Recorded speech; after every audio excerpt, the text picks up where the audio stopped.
Yeah, we'll have to find a better system for this. I think I bent the needle.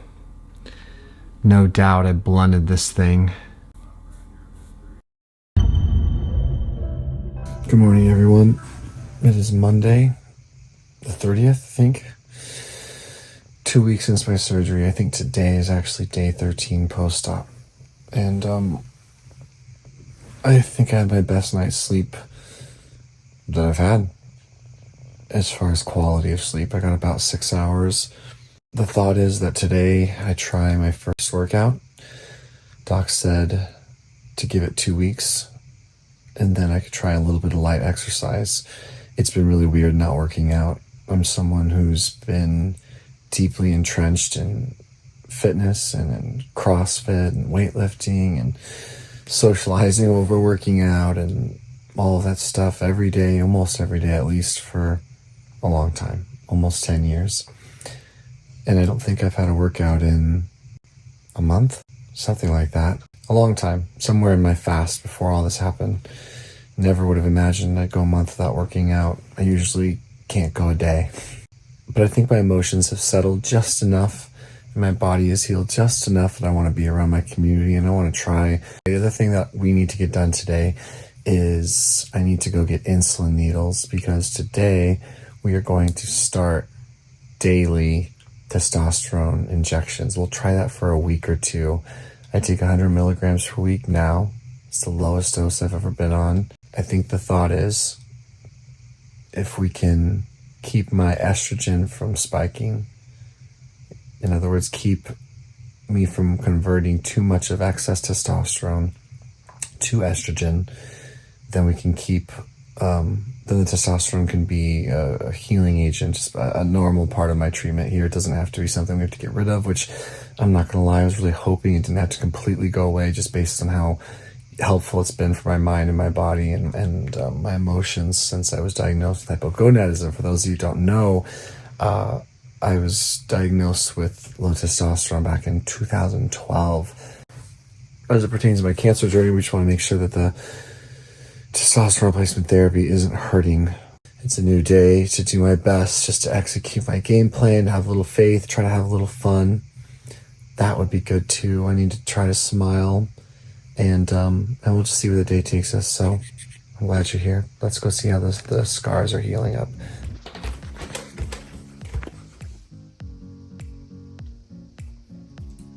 Yeah, I think the swelling's starting to go down. Maybe a little. I still notice it here. When I go on long walks, this is where I feel pain. I feel pain here, and I often feel pain over here, which I know is where a lot of the surgery was. I think it's getting better though, so that's good. Puppies? Good morning, Daisy. Hi, love. Hi. Hi. You look great. Get your food, honey. Having dogs around sure has been great. My morning routine, sitting in front of my light box, being right next to my dogs, reading my daily inspiration and prayer, continues to be a huge part of my sense of wellness. Well, folks, we are going to do a at-home test for food sensitivities. This is something you could do too. So there will be a link in the description if you were interested in doing this yourself. Why are we doing this? Integrative physicians, naturopaths, lots of other providers, this is probably the most important test they order, and they order it on almost anyone who has anything going on that could be inflammatory. Inflammatory conditions are all the neurodevelopmental issues, all the GI issues, all the cancers, all the autoimmunity, the allergies, the eczema, the asthma. If you have any health challenge, basically, this would be a go-to test. Why? It will check comprehensively your IgG, immunoglobulin G, against a huge panel of foods. This is a food sensitivity panel. Mainstream doctors go, that stuff is not valid. I'm here to tell you, as an MD who's retired, who has ordered probably easily 10,000 of these. Wow. Because so many people, so many children in my practice had asthma, eczema, those sorts of things, developmental issues. And when you identify which foods are causing massive inflammation in your body, you can take those out of your diet for a time, and then after usually about 3 to 6 months, gradually one by one reintroduce, and your body may be able to tolerate those foods. So that's kind of cool. You can cut out inflammation, but not forever have to cut those foods out of your diet. The reason I'm doing it, as you know, here on my channel, is that I was recently diagnosed with a rare form of appendiceal cancer that was found via a tumor in my large intestine. So I have stage 3 cancer, unfortunately. We're doing a myriad of things to try to help support me, support my immune system. I suppose you'll help me clarify that in this circumstance, using this test, the reason we wanted to do it was to help minimize inflammation, for one, and two, help me to have enough information about the new ketogenic diet that I'm implementing as a means of helping to create a less hospitable environment for my cancer, and to do so in a way that's more informed so that we can help my digestion and help my body tolerate what is for me a very significant change in my dietary approach, as it's specifically for now medical intent. Does that sound right?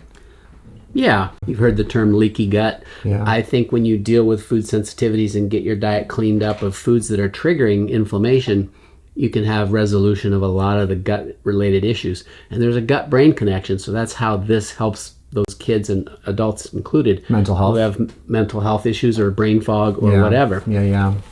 All right, so let's do it. So this just came out of the mailer like this. We're opening it for the first time. You'll see here there are these circles on this filter paper, which you're not supposed to touch. We're supposed to fill those circles with a little drop of blood. One drop properly done will fill one circle. Shouldn't have to squeeze that hard, but says you. Apparently you do. So folks, here's what we have. You can see some of these are a lot deeper red, and like this one right here is the best by far, right? So we're gonna let this dry. Okay. And then in a few hours or later today, we'll mail it. Yeah, and we'll go over the results the second they come in, and we'll link it to this video, and we'll do like a highlight of what we just did here, and then talk about what we learned. Sounds good. Yeah. Day 13 post-op. We've been knocking things off the list today, trying to make sure payments are sent to the right providers who are doing these appointments and consultations out of state. We did more educating and learning. I worked on videos and trying to support the GoFundMe. Thank you guys for that. And now we're cooking a keto meal. It's been a good day so far. I feel my spirits pretty even, and that's a good thing. So something I started doing today was incorporating some fresh cold pressed celery juice.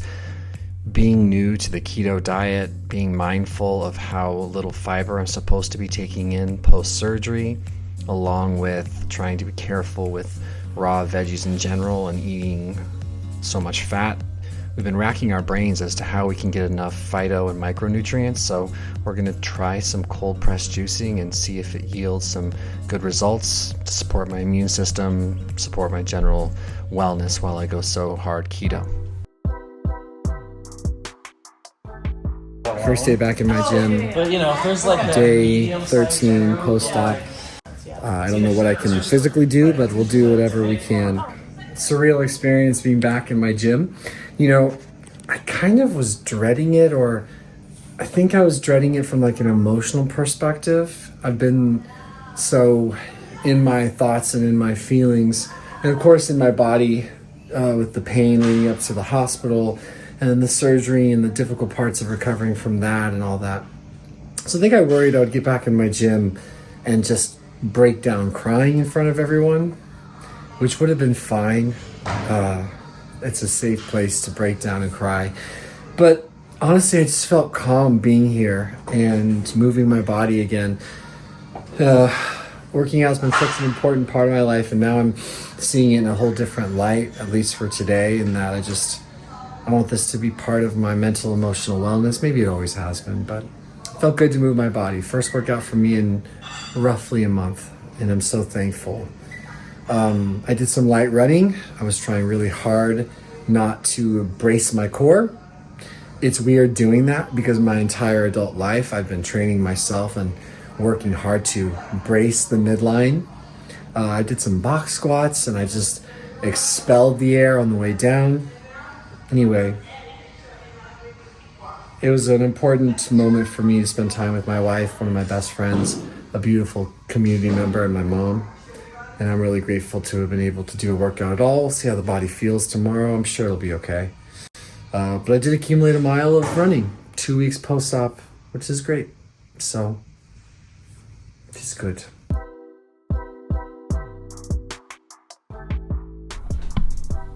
All right, so we're switching to insulin-sized needles for my TRT to mitigate estrogen buildup from overconversion, I think you would say. I've heard about guys that do daily sub-Q, which is to mean that your testosterone's in the fat. I've heard of guys doing this, but I've never done it. I think selfishly I wanted a bigger spike for my testosterone for more muscle, which I regret now, but it doesn't matter. It doesn't matter now. I should... Oh yeah, it's such a fine needle. I can like barely get in there. I think I like broke it. Barely coming in. Can you see it now? Where is it at? It says it's at 5. There's the 5 for you to see. Yeah, we'll have to find a better system for this. I think I bent the needle. No doubt I blunted this thing.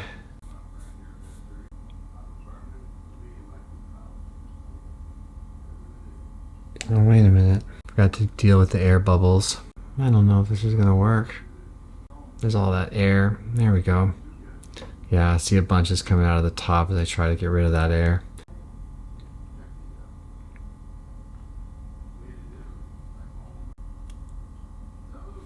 Yeah, I mean, all right. Well, yeah, that didn't go great. Yeah, ow, it kind of hurt at the site post, but I also blunted this needle. Anyway, I think I still need these small syringes. It's nice to be able to see the units. Like I need 7, right? I can just actually see 7. All good. We'll figure it out. This is all for, God willing, this is all for my cancer. Starting to get weirded out how often I say that word, but it's new. So we're doing this, trying to get sub-Q for my testosterone, 100 milligrams split into 7 doses in the hopes of helping me recover from stage 3 cancer. Yeah, you know, it's been a good day and I think I'll just check out now. I'm gonna have a little food.